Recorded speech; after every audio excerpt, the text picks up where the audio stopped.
بسم الله الرحمن الرحيم الرحمن علم القرآن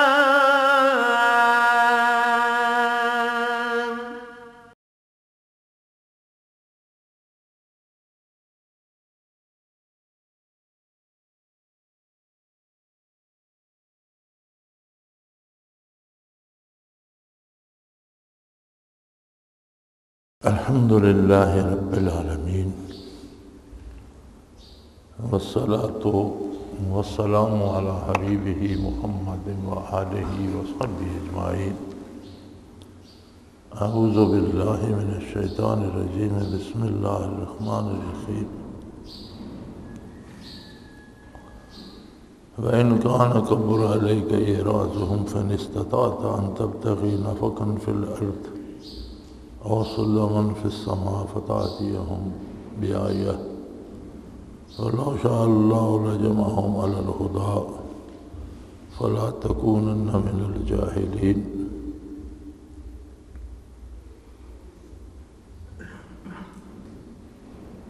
اللهم سبحانك لا علم لنا إلا ما علمتنا إنك أنت العليم الحكيم. مولاي صل وسلم دائما ابدا على حبيبك خير الخلق كلهم.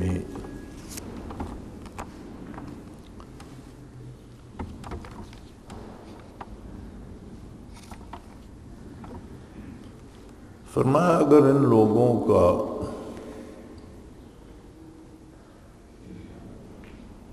اعراض اور روگردانی آپ پر گراں گزرتا ہے اور اس کے لیے یہ مختلف مطالبے کرتے ہیں،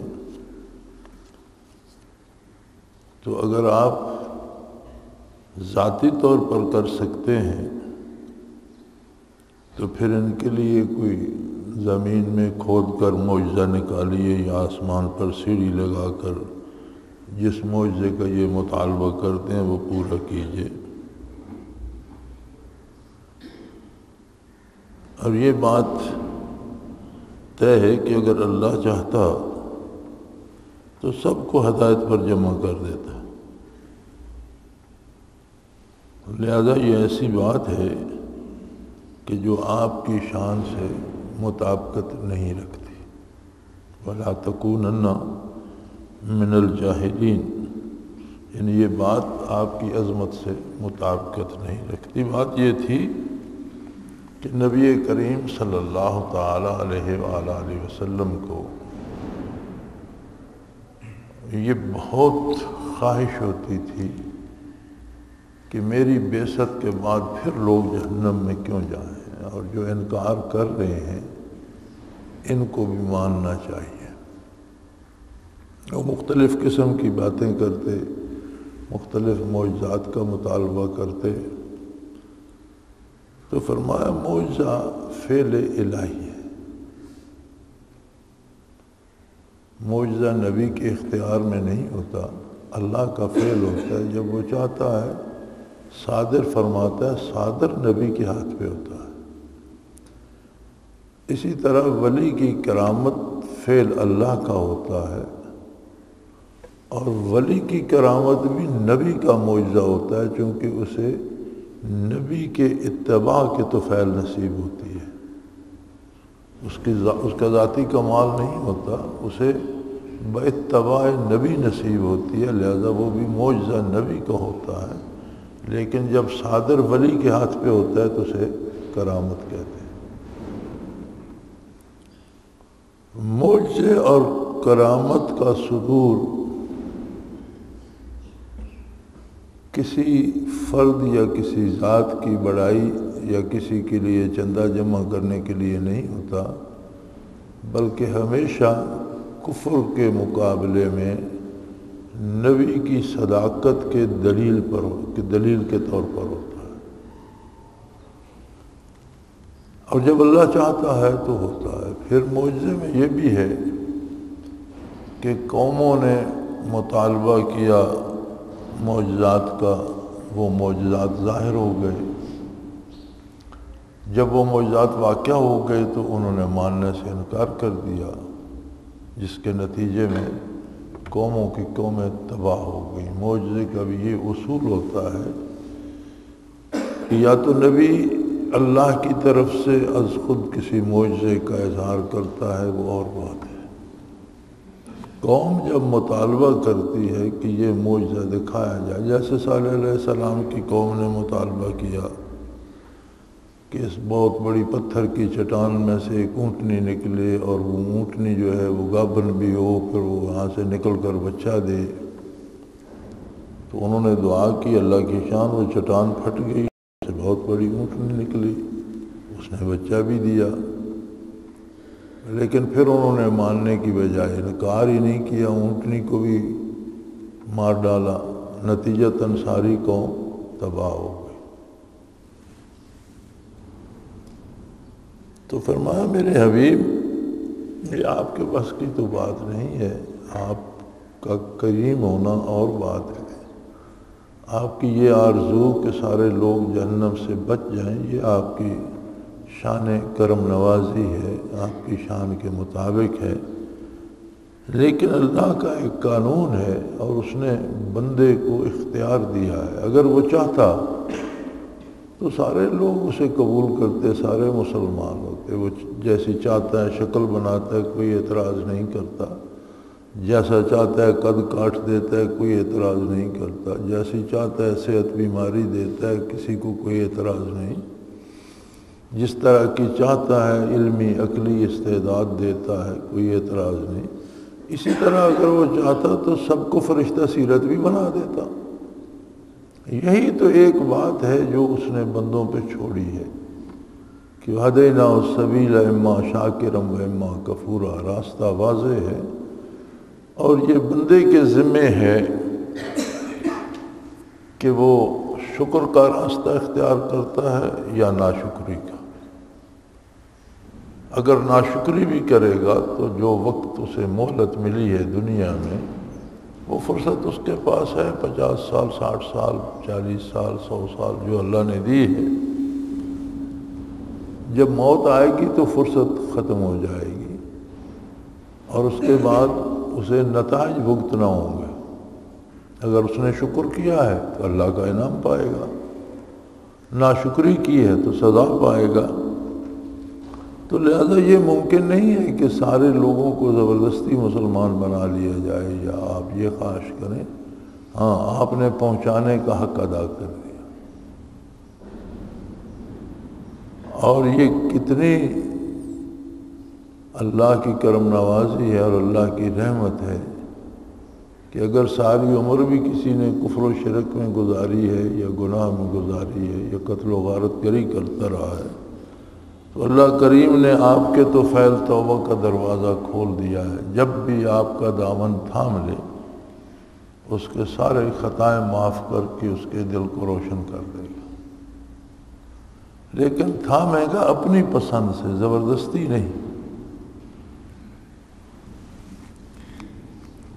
تو سو فرمایا جو معجزات یہ طلب کرتے ہیں، اگر آپ یہ سمجھتے ہیں آپ کو دکھ ہوتا ہے، قبر علیہ کا، آپ کو دکھ ہوتا ہے، آپ کو بھاری محسوس ہوتے ہیں کہ کیا فرق پڑتا ہے، اللہ قادر ہے، یہ معجزات دکھا دیتا اور یہ بیچارے جہنم سے بچ جاتے، تو فرمایا یہ کوئی ضروری تو نہیں کہ یہ معجزات دکھا دیے جائیں تو یہ مان لیں، یہ پھر اعتراض کر دیں گے، اور جب پھر اعتراض کریں گے، معجزہ ان کی مرضی ان کے مطالبے کا ہوگا، اس پہ پھر یہ اعتراض کریں گے تو تباہ ہو جائیں گے۔ تو یہ بھی اللہ کی رحمت ہے کہ ان کے مطالبے کے مطابق معجزے کا اظہار نہیں ہو رہا، ورنہ ان کی فطرت میں تو انکار ہے، انہوں نے تو انکار کرنا ہے، اعتراض کرنا ہے۔ ابو جہل نے کہا تھا کہ بھئی زمین پر تو ہر طرح کا جادو چل سکتا ہے،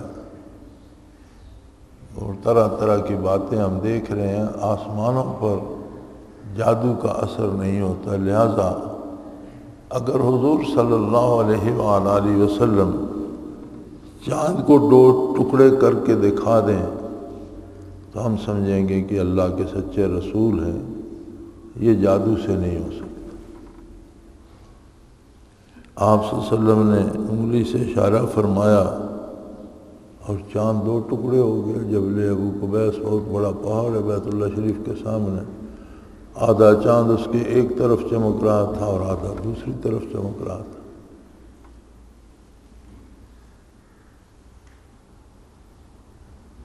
تو جب یہ معجزہ ظاہر ہو گیا تو اس نے کہا بھئی یہ ہمیں تو نظر آ رہا ہے، لیکن شاید ہماری نظر کو دھوکہ لگا ہو، ہماری نظر باندھ دی گئی ہو، تو یہ کوئی ماننے والی بات نہیں۔ اب ارد گرد سے دیہات سے لوگ آئیں گے، باہر سے لوگ آئیں گے، اگر واقعی دو ٹکڑے ہوا ہے تو پھر وہ بھی تصدیق کریں گے۔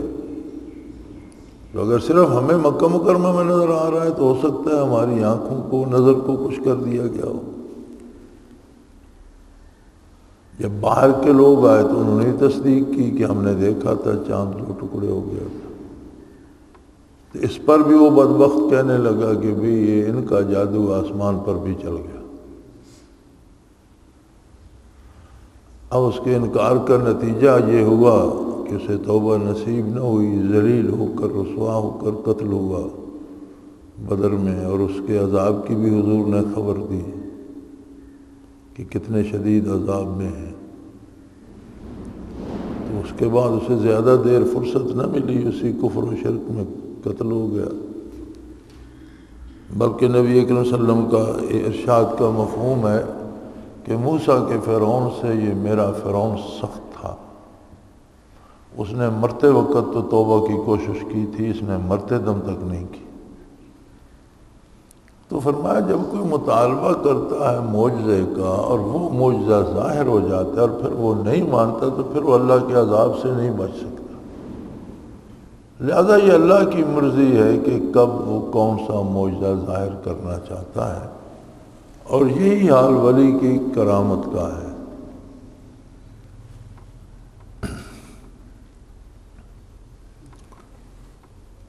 شعبد دکھانا یا شعبدہ بازی یا شیطانی عملیات سے عجیب و غریب حرکات کرنا، اسے علماء حق استدراج کہتے ہیں۔ کہ شیطان نے بھی کچھ لوگ بنا رکھے ہوتے ہیں جو اس کی پوجا کرتے ہیں، اور پھر ان کے لیے وہ کچھ نہ کچھ عجائبات کا اظہار کرتا ہے۔ استدراج کا اثر یہ ہوتا ہے کہ لوگ اس بندے کے پجاری بن جاتے ہیں، جیسے وہ کہتا ہے ویسے کرتے ہیں، حلال حرام نیک بد شریعت کا لحاظ نہیں رہتا۔ استدراج کا نتیجہ یہ ہوتا ہے کہ اس بندے کے پیچھے چل پڑتے ہیں، جو وہ کہتا ہے وہ کرتے ہیں۔ کرامت اور معجزے کا نتیجہ یہ ہوتا ہے کہ بندے اللہ کی بات ماننے پہ لگ جاتے ہیں، اللہ کی اور اللہ کے رسول کی اطاعت کرتے ہیں۔ یعنی کرامت اور معجزہ ایقاع کے حق کے لیے، حق کے اظہار، حق کو ثابت کرنے کے لیے ہوتا ہے، اور شعبدے اور یہ استدراج یہ کسی فرد کی بڑائی کے لیے اور لوگوں سے پیسے بٹورنے کے لیے اور لوگوں سے اپنی بات منوانے کے لیے ہوتا ہے۔ یہ فرق ہوتا ہے معجزے اور کرامت میں۔ تو فرمایا اگر اللہ کریم چاہتے تو جب سارا کام ان کی مرضی سے ہوتا ہے، صرف اس ایک بات پہ بندے کو اختیار دیا ہے۔ حضرت علی کرم اللہ وجہ الکریم سے کسی نے سوال کیا تھا کہ بندے کو کتنا اختیار ہے؟ آپ نے فرمایا ایک ٹانگ اٹھاؤ، وہ ایک ٹانگ اٹھا کر کھڑا ہو گیا۔ فرمایا اب دوسرا پاؤں اٹھاؤ، کہ یہ دوسرا تو نہیں اٹھا سکتا، ایک جو اٹھایا ہوا ہے، اور بس اتنا ہی اختیار ہے اور اتنا ہی مجبور بھی ہے۔ تمہارے سامنے راستہ پیش کر دیا گیا ہے، تمہارا اختیار ماننے یا نہ ماننے کا، اور بات ختم۔ اس کے بعد تمہارا کوئی اختیار نہیں، شکل کیسی ہوگی، عقل کتنی ہوگی، پڑھے لکھے گا کتنا، اولاد کتنی ہوگی، زندگی کیسے گزرے، یہ سارا اس کا اپنا ایک طے شدہ نظام ہے، اور اس کے مطابق ہر چیز چل رہی ہے۔ کائنات کا بڑا نازک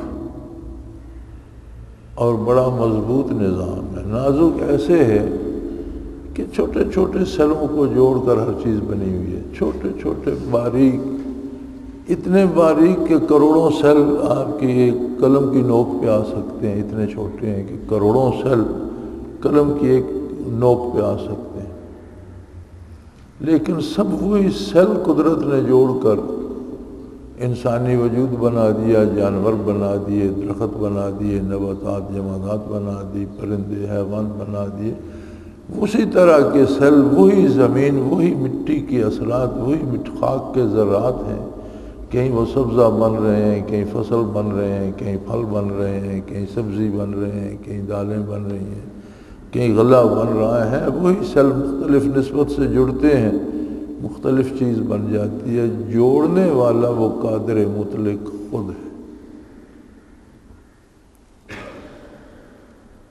اسی لیے تو بندے کو یہ یقین ہونا چاہیے کہ کوئی جادوگر، کوئی کالے علم والا، کوئی کچھ نہیں بگاڑ سکتا اس کی کارگہ حیات میں، وہ فول پروف ہے، کوئی اس کے معاملات میں دخل نہیں کر سکتا۔ ہوتا کیا ہے؟ ہوتا یہ ہے کہ ہمارا اللہ پر اعتماد کم ہوتا ہے اور جادوگروں اور ٹونے ٹوٹکوں والوں پر زیادہ ہوتا ہے۔ ہم سمجھتے ہیں کہ ان کے اختیار میں جو یہ کریں گے ہو جائے گا۔ پریشانی یہاں پیدا ہوتی ہے۔ اللہ کریم پر اعتماد ہو تو یہ حق ہے، اور کوئی کسی کا نہ کوئی بگاڑ سکتا ہے نہ سنوار سکتا ہے۔ جو چیز اللہ کسی کو عطا کر سکتا ہے کوئی روک نہیں سکتا، جو وہ دیتا ہے اسے کوئی روک نہیں، جو وہ نہیں دیتا کوئی زبردستی دلوا نہیں سکتا۔ تو فرمایا میرے حبیب، آپ کو اگر ان کا اتنا ہی دکھ لگتا ہے تو آپ کوشش کر کے دیکھ لیجئے، نتیجہ وہی ہوگا کہ یہ مانیں گے نہیں۔ اور اگر اللہ چاہتا زبردستی سب کو مسلمان کرنا ہوتا تو پھر تو کوئی بھی کافر نہ ہوتا، کوئی انکار کی جرات نہ کر سکتا۔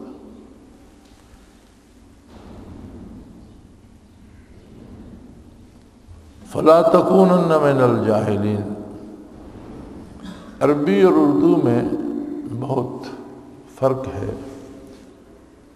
عربی میں بعض الفاظ کے 200 معنی ہیں، بعض ایسے الفاظ ہیں جن کے معنی ایک دوسرے کی ضد ہیں۔ مثلا ایک لفظ ہے مولا، اب مولا کا معنی مالک بھی ہے، اور مولا ہی کا معنی آزاد کردہ غلام بھی ہے۔ کتنا فاصلہ ہے، ایک مالک ہے، دوسرا آزاد کردہ غلام ہے، لیکن دونوں کو مولا کہا جاتا ہے۔ جب وہ جملے میں استعمال ہوتا ہے تو معنی کی تعیین ہو جاتی ہے کہ یہاں کون سا معنی مراد ہے۔ اسی طرح یہاں اللہ کا یہ فرمانا فلا تکونن من الجاہلین، اس میں انہوں نے اردو کا ترجمہ کر دیا ہے کہ نادانوں میں سے نہ ہوجیے۔ یہ بڑے بادشاہ لوگ ہیں ترجمہ کرنے والے۔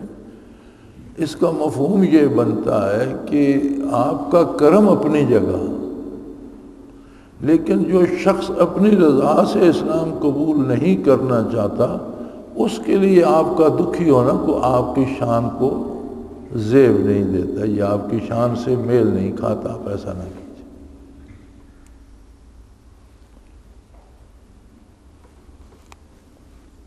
انما یستجیب الذین یسمعون والموتى یبعثهم اللہ ثم الیہ ترجعون۔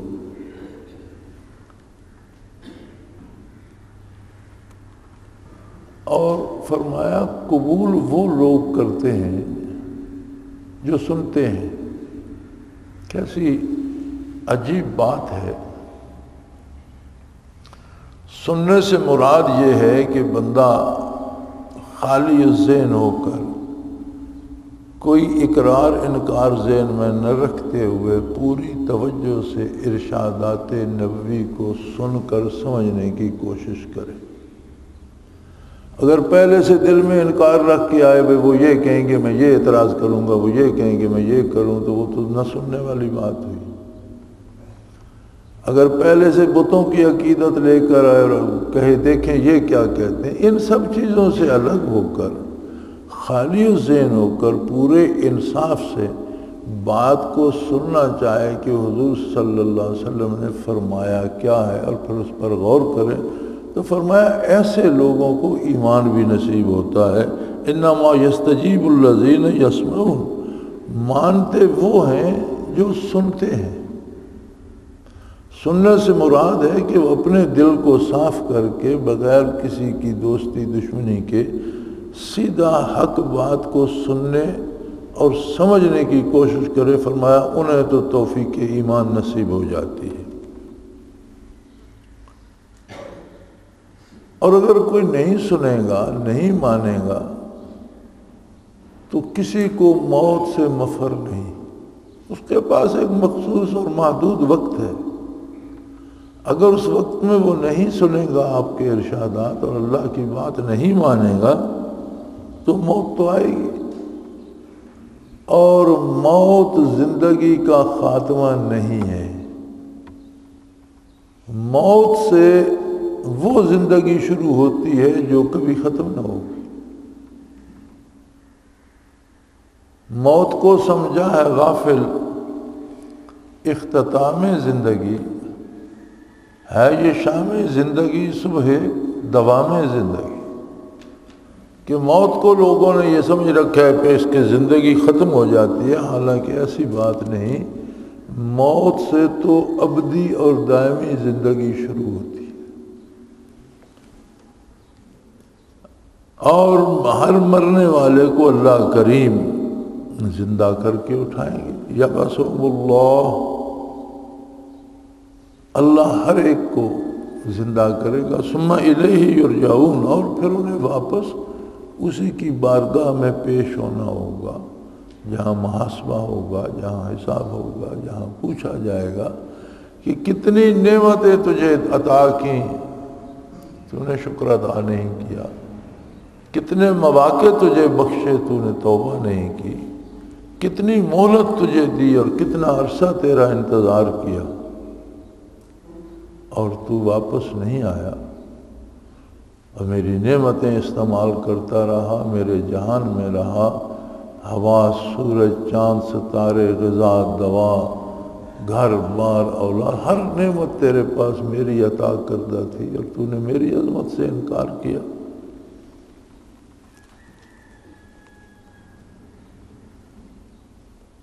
وَقَالُوا لَوْلَا نُزِّلَ عَلَيْهِ آيَةٌ مِّن رَّبِّهِ قُلْ إِنَّ اللَّهَ قَادِرٌ عَلَىٰ أَن يُنَزِّلَ آيَةً وَلَٰكِنَّ أَكْثَرَهُمْ لَا يَعْلَمُونَ۔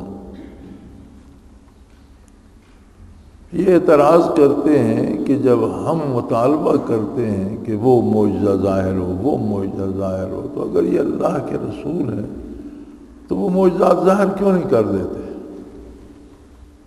قالوا لولا نزل علیہ آیات من ربہ، ان پر اپنے پروردگار کی طرف سے وہ عجائبات ظاہر کیوں نہیں، نازل کیوں نہیں ہوتے؟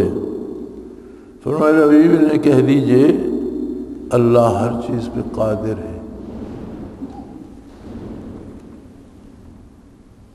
اور وہ جب چاہے جو معجزہ چاہے ظاہر فرما سکتا ہے، لیکن تمہاری اکثریت جہالت کا شکار ہے، ولیکن اکثرهم لا یعلمون، تمہیں علم نہیں ہے،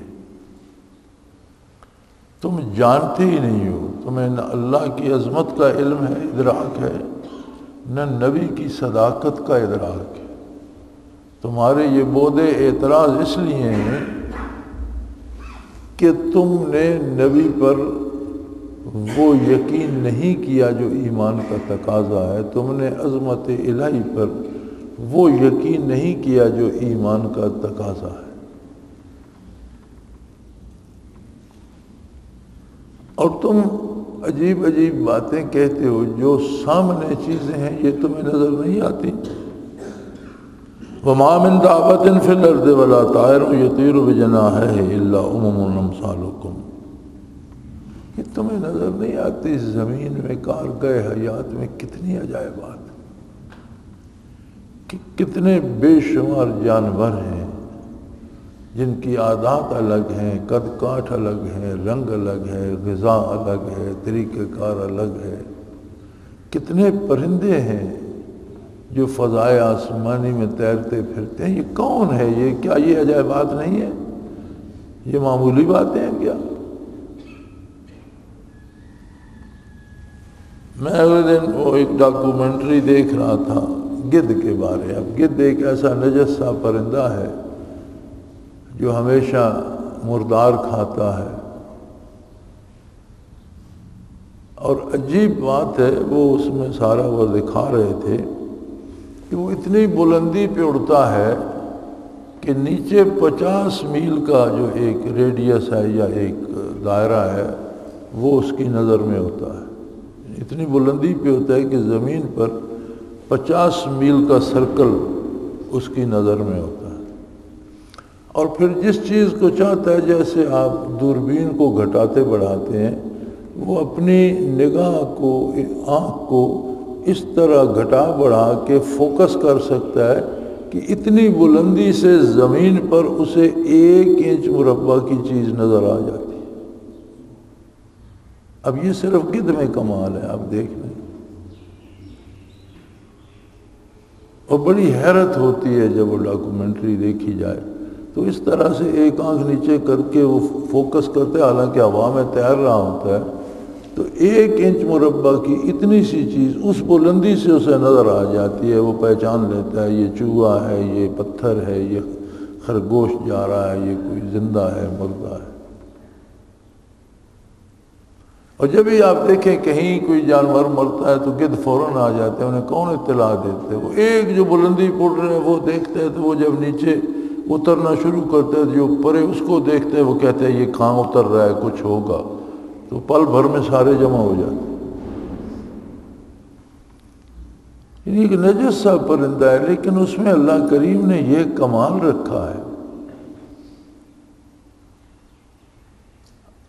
جس تیزی سے وہ تیر رہا ہوتا ہے آسمان فضا میں اور اڑ رہا ہوتا ہے، اس تیزی سے بندہ تو نیچے نظر ٹکا نہیں سکتا، اور اتنی بلندی سے نیچے کیا نظر آئے گا، لیکن اس میں یہ کمال رکھا ہے۔ اسی طرح چھوٹے چھوٹے پرندوں میں عجیب و غریبیے کا گھونسلہ دیکھ لیں، وہ کس طرح گانٹھیں لگاتا ہے، کس طرح وہ گھاس کے تنکے اور وہ منتخب کر کے لاتا ہے کہ اس سے گرہ لگ جائے گی، اس طرح کے گھاس کے پتے لاتا ہے جن سے گرہ لگ جائے، اور پھر وہ اس میں باقاعدہ دروازہ بناتا ہے، کمرے بناتا ہے، ایک آرام کے لیے، ایک بچوں کے لیے، کمال ہے۔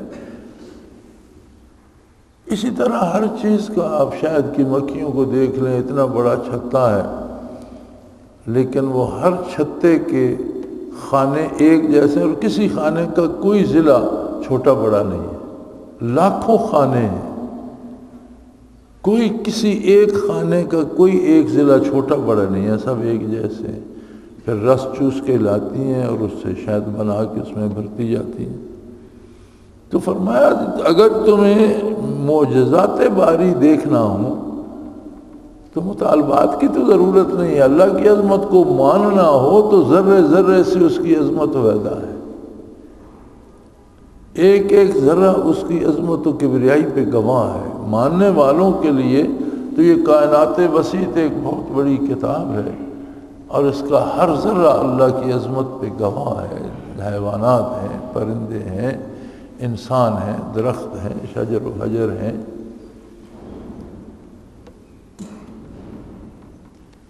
اب ایک درخت پہ پھل لگتا ہے، سوکھا سا ایک درخت ہے، اس پہ آپ مالٹے لگتے ہیں، وہ کتنے جوسی ہیں۔ درخت کو دیکھو تو ساری ٹہنیاں اس کی ایسے نظر آتا ہے خشک۔ آم کو دیکھو تو ایک بڑا سا درخت ہے لیکن آم کتنا جوسی ہے، اس میں کتنی شیرینی اللہ نے بھر دی ہے۔ پھلوں کو دیکھو، نباتات کو دیکھو، چھوٹی چھوٹی جڑی بوٹیوں کو دیکھو تو ان میں کیا کیا اثرات اللہ نے رکھ دی ہیں، بڑی بڑی بیماریوں کے لیے ان میں شفا رکھ دی ہے۔ وہ قادر ہے، فرمایا وَمَا مِن دَابَّةٍ فِي الْأَرْضِ وَلَا طَائِرٍ يُطِيرُ بِجَنَاحَيْهِ إِلَّا أُمَمٌ أَمْثَالُكُمْ۔ یہ جو فضا میں پرندے اڑ رہے ہیں، یہ زمین پہ جانور، یہ تمہاری طرح اللہ کی مخلوق ہیں، اسی طرح کی امتیں ہیں، لیکن ان کو آزمائش میں نہیں ڈالا گیا، ان کو وہ شعور نہیں دیا گیا جو تمہیں دیا گیا ہے، ان کی زندگی لگے بندے اصولوں کے مطابق ہے، وہ اس سے ہٹ نہیں سکتے۔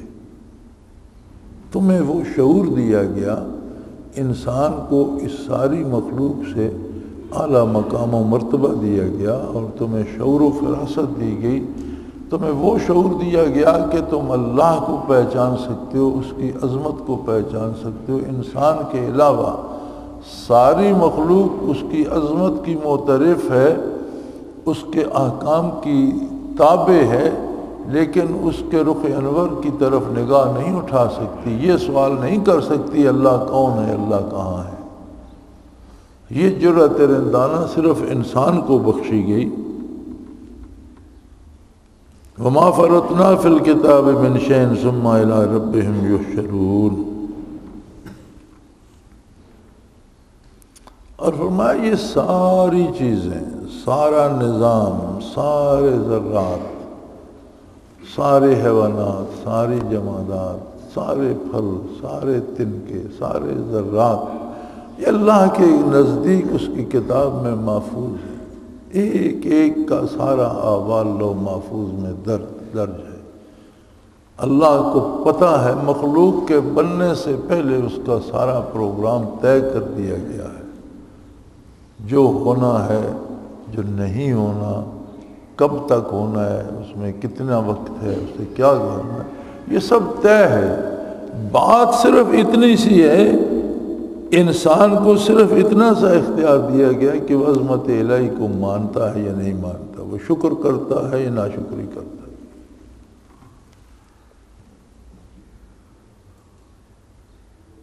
ثم الی ربہم یحشرون،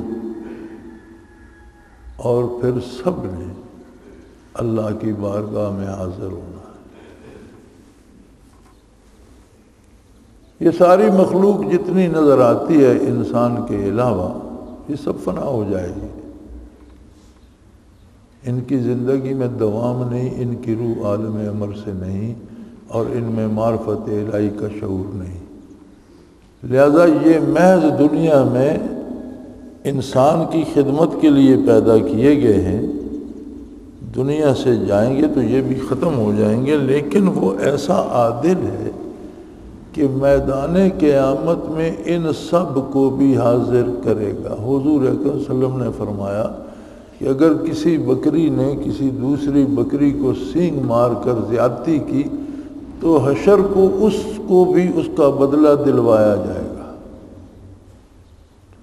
جانوروں میں بھی اگر کسی جانور نے دوسرے جانور سے زیادتی کی تو وہ مکلف نہیں ہے، ان میں وہ شعور نہیں ہے، ان کی طرف کوئی نبی نہیں بھیجا گیا۔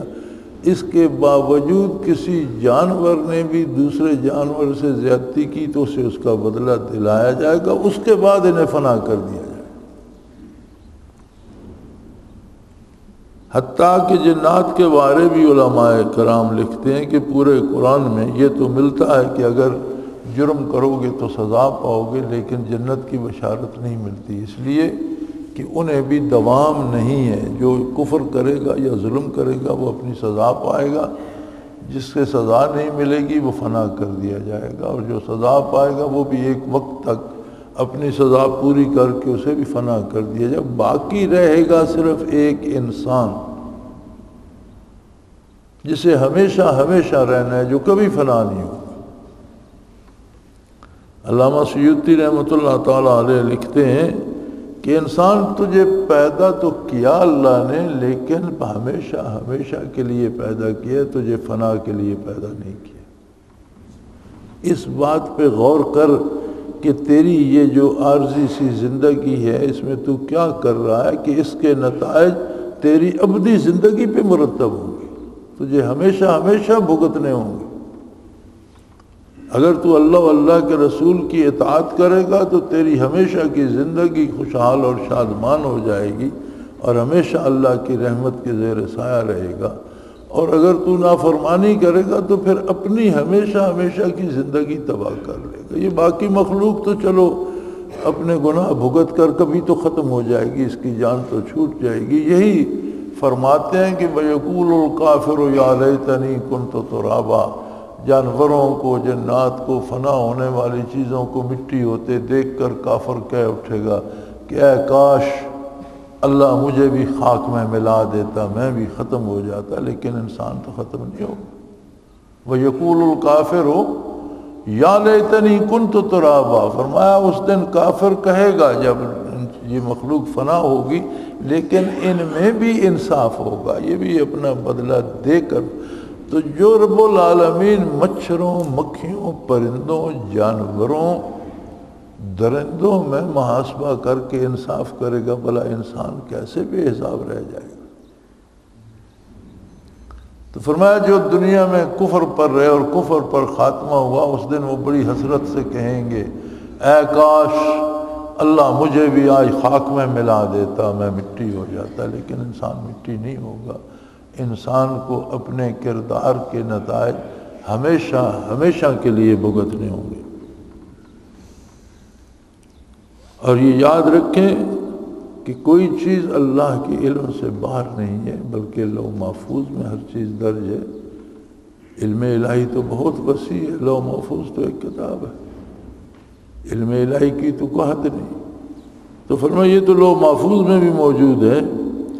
اور ثم الی ربہم یحشرون، پھر اپنے پیدا کرنے والے پروردگار کی طرف سب کو حاضر ہونا ہوگا، حیوان، درندے، پرندے، مکھی، مچھر، ہر چیز اس بارگاہ میں حاضر ہوگی اور سب کا حساب کتاب ہوگا۔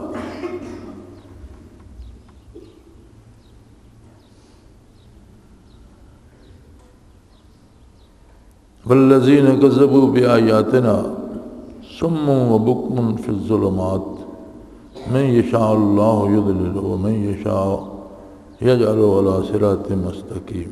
دیکھو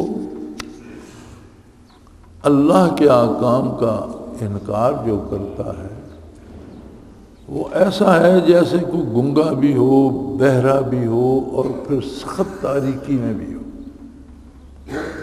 نہ وہ بول کر کسی کو پکار سکے، کوئی اسے پکارے تو اس کی آواز نہ سن سکے، اور نظر کچھ بھی نہ آ رہا ہو، ایسی تاریکی میں ہو کہ احکام الہی کی طرف توجہ نہ کرنا اپنے آپ کو تباہ کر لینے کے برابر ہے، سماعت، زبان اور بصارت کھو دینے کے برابر ہے۔ فرمایا جو اللہ کی آیات پر کا انکار کرتے ہیں، صم و بکم فی الظلمات، بہرے بھی ہیں، گنگے بھی ہیں اور اندھیرے میں بھی ہیں۔ جیسے کوئی بندہ اسے پکارتے رہو تو وہ بہرا ہے، سن بھی نہیں سکتا، گنگا ہے، خود کسی کو پکار بھی نہیں سکتا، اور سخت تاریکی میں ہے تو وہ کیسے نکلے گا اس سے؟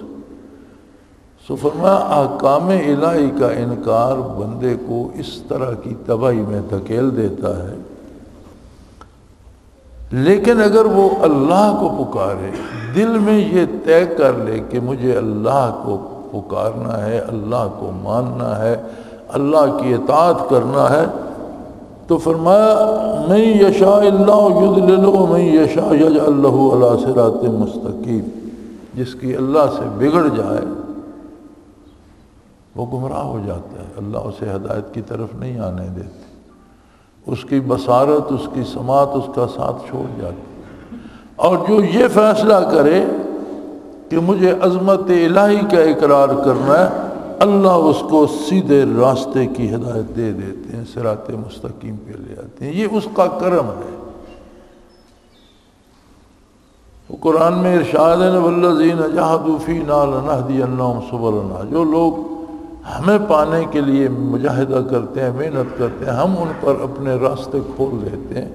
علماء کرام فرماتے ہیں کہ راستے ایسے کھلتے ہیں کہ اللہ ان کو ایسے لوگوں کے پاس پہنچا دیتا ہے جو عارف باللہ ہوتے ہیں اور انہیں بھی معرفت الہی نصیب ہو جاتی ہے، ایسے اسباب بنا دیتا ہے، ایسے لوگوں سے ان کی ملاقات کرا دیتا ہے جو ان کے لیے ہدایت کا سبب بن جاتے ہیں۔ لیکن اگر کوئی دل سے ہدایت نہیں چاہتا پھر اللہ کریم اسے ہدایت نصیب نہیں فرماتے، پھر اس کے مقدر میں گمراہی لکھی جاتی ہے۔ سو تھوڑی سی زندگی ہے، اللہ کریم سے توفیق طلب کرنی چاہیے کہ اللہ و اللہ کے رسول کی اطاعت نصیب ہو، اور یہ عارضی زندگی آخرت کے لیے بہتر سامان مہیا کرے اور مرنے کے بعد اللہ کی رحمت کے زیر سایہ جگہ ملے۔ وآخر دعوانا ان الحمدللہ رب العالمین۔ اللہ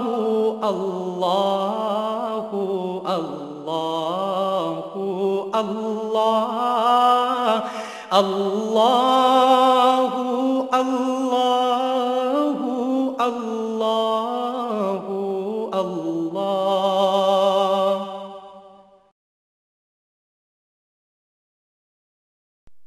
حضرت امیر محمد اکرم آوان مد ذلہ العالی دارالعرفان منارہ ضلع چکوال میں سالہ سال سے قرآن و حدیث کے اوپر خطابات کر رہے ہیں اور سلسلہ نقشبندیہ اویسیہ کے مطابق لوگوں کو ذکر الہی کی تربیت دے رہے ہیں۔